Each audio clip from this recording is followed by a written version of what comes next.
There's been a lot of discussion about making the workforce more diverse. But what does that really mean? Here to help us with some practical tips is our own personal coach, Dr. Derrick Noble. Derrick, always good to see you. Hey, Scott, good to see you too, man. Thanks for having me back. Absolutely, of course. So what are the differences between, we got diversity, we got equality, we have inclusion? Unpack it for us. Right, and they are not the same, actually. I'll give you basic definitions, then unpack them just a little bit. Diversity is what our workforce looks like, okay? Diversity is how we look. Equity is how we treat one another. And then inclusion is whose voices are heard and appreciated at the table.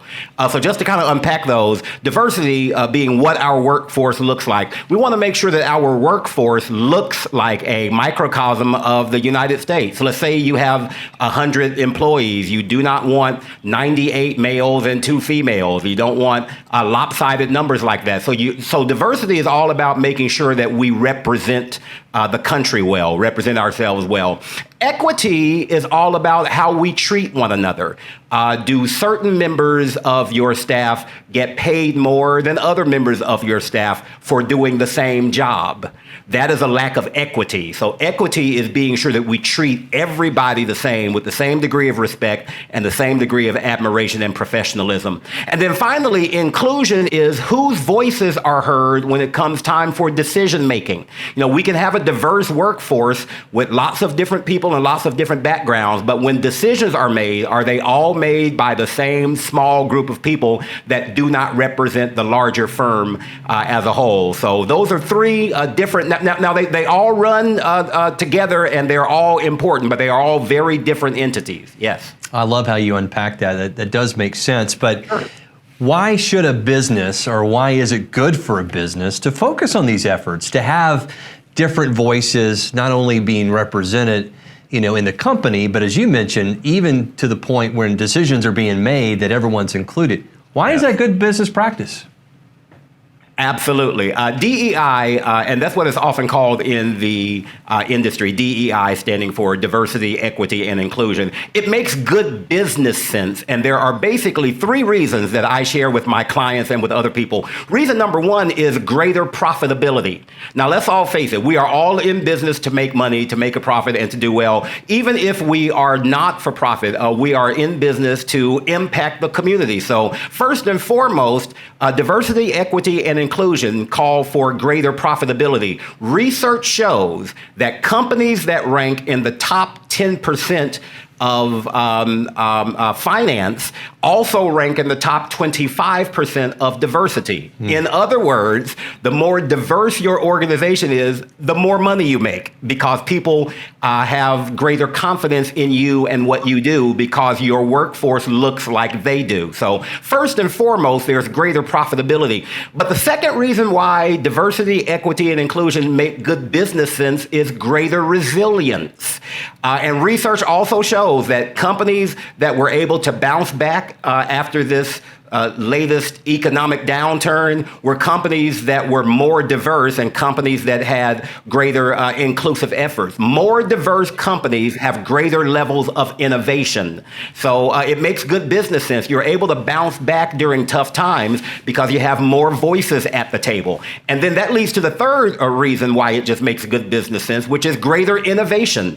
And a greater diverse workforce brings diverse viewpoints. It brings diverse perspectives to the company. You cannot have as much creativity as you need to have if every voice is not present at the table. So greater innovation comes as a result of having those efforts at diversity and inclusion to be real solid, consistent efforts. So it makes good business sense. It's not just the right thing to do, but for businesses, it's good business sense. You're speaking the language of most top businesses, for sure. We're visiting with Dr. Derrick Noble. His website is DerrickLewisNoble.com, where you can go and look at that guy on your website. That's a handsome looking guy there. On the front page of the website. On the front page of the website. Yeah, so a lot of these organizations, because we have a lot of businesses that watch the show, and they're listening to you, and they're like, gosh, I understand, I need to do that, but I don't even know where to get started. What advice would you offer them? The advice I offer them is the advice I just offered the client just this past week. I spent an entire week with a client in New Orleans leading their leadership retreat. And I like to say to my clients and to other people, I am the king of uncomfortable conversations. In order to move forward, you sometimes have to have some very uncomfortable conversations. And the first step for an organization that really knows that they want to be more diverse, but they don't quite know where to start, the first step is to have what may be a very uncomfortable conversation.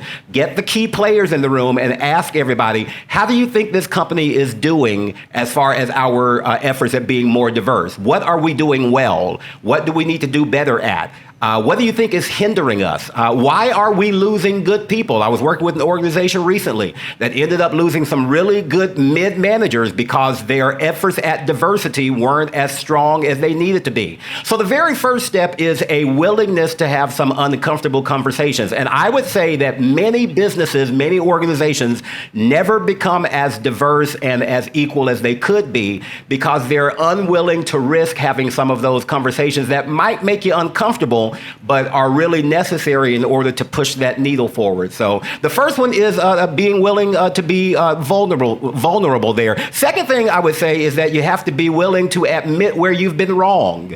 And this is where a lot of organizations and a lot of individuals, for that matter, really lose it. If we failed in the past, say you failed in the past and say you're willing to learn from that and move forward. That is also an uncomfortable conversation, Scott, but it's intensely necessary. I tell you, one of the things I think, look at your HR department too, right, Dr. Noble? Like if your HR department, if you're large enough to have a hiring department, if they're not diverse, that's probably your first step, right? Make your HR department diverse. Is that a good, would you agree with that? Absolutely, I would agree with that. That type of modeling is important at all levels of the organization. I always say with leaders, if people cannot look at you and model after you and end up being the best employees possible, then you really need to take a look at what you're doing. If people cannot emulate you, then whatever it is you're doing, you need to stop doing and do something different. So definitely, if our hiring department is not very diverse, then how do we expect our hiring department to help us to get a diverse workforce? So we have to make sure that we are transparent at all levels of the organization, definitely. Dr. Derrick Noble, man, always good information, and I appreciate it. Again, the website is DerrickLewisNoble.com is where you can go and find out more information. And if you're struggling with this issue, you just need to hire my friend Dr. Noble. He'll help you out. Stick around. We'll be back right after this.